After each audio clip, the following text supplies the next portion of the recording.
Hi guys, ಈಗ ಡ್ರೋನ್ನ ಸಂಶೋಧಕ ಡ್ರೋನ್ ಪ್ರತಾಪ್ ಎಂದೇ ಖ್ಯಾತರಾದ ಪ್ರತಾಪ್ರವರ ಬಗ್ಗೆ ಈಗ ತಿಳಿದುಕೊಳ್ಳೋಣ. ಮತ್ತೆ ಲೆಟ್ಸ್ ಸ್ಟಾರ್ಟ್ ಅವರ್ ಕೌಂಟ್ಡೌನ್.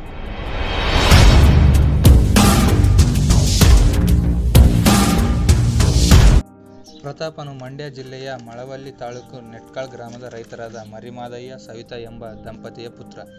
ಪ್ರಾಥಮಿಕ ಮತ್ತು ಪ್ರೌಢ ಶಿಕ್ಷಣವನ್ನು ಮಳವಳ್ಳಿ ಪಟ್ಟಣದ ರೋಟರಿ ಶಾಲೆಯಲ್ಲಿ ಪಡೆದು ನಂತರ ಪಿಯುಸಿಯನ್ನು ಭಾರತೀನಗರದ ಜಿ ಮಾದೇಗೌಡ ಪದವಿ ಪೂರ್ವ ಕಾಲೇಜಿನಲ್ಲಿ ಪೂರ್ಣಗೊಳಿಸಿದ. ಮೈಸೂರಿನ JSS ಕಾಲೇಜಿನಲ್ಲಿ BSc CBZ ಪೂರ್ಣಗೊಳಿಸಿದ. 2017 ನವೆಂಬರ್ 27ರಿಂದ ಡಿಸೆಂಬರ್ 2ರವರೆಗೆ ಜಪಾನ್ನ ಟೋಕಿಯೋದಲ್ಲಿ ನಡೆದ ಅಂತಾರಾಷ್ಟ್ರೀಯ ಡ್ರೋನ್ ಪ್ರದರ್ಶನದಲ್ಲಿ ಪ್ರತಾಪನು ಭಾಗವಹಿಸಿದ್ದನು. 100ಕ್ಕೂ ಹೆಚ್ಚು ದೇಶಗಳು ಭಾಗವಹಿಸಿದ್ದ ಈ ಪ್ರದರ್ಶನದಲ್ಲಿ ಪ್ರತಾಪ್ ಅವರು ಚಿನ್ನದ ಪದಕ ಪಡೆದು, ಅಪಘಾತದ ಸಂದರ್ಭದಲ್ಲಿ ಔಷಧಿ ಪೂರೈಸುವ, ಗಾಯಾಳುಗಳನ್ನು ಆಸ್ಪತ್ರೆಗೆ ಸೇರಿಸುವ ಹಲವಾರು ಉದ್ದೇಶಗಳಿಂದ ಈಗಲ್ ಹೆಸರಿನ ಡ್ರೋನನ್ನು ಕಂಡುಹಿಡಿದ ಪ್ರತಾಪ ಹೀಗೆ ಹೇಳುತ್ತಾನೆ.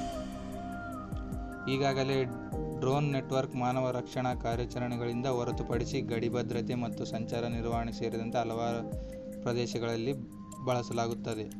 ಹೆಲಿಕಾಪ್ಟರ್ನ ಹಾರುವಿಕೆಯಿಂದ ನಾನು ಪ್ರಭಾವಿತನಾಗಿರುತ್ತಿದ್ದೇನೆ ಮತ್ತು ಡ್ರೋನ್ನಲ್ಲಿ ಕೆಲಸ ಮಾಡಲು ನನಗೆ ಆಸಕ್ತಿ ಉಂಟುಮಾಡಿದೆ ಎಂದು ಹೇಳಿದ್ದ. ಪ್ರಶಸ್ತಿಗಳು.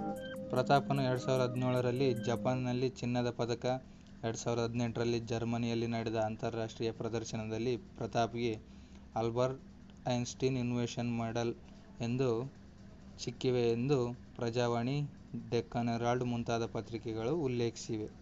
Thank you. ವಿಡಿಯೋ ಇಷ್ಟವಾದಲ್ಲಿ ಲೈಕ್ ಮಾಡಿ, ಶೇರ್ ಮಾಡಿ, ಸಬ್ಸ್ಕ್ರೈಬ್ ಮಾಡಿ.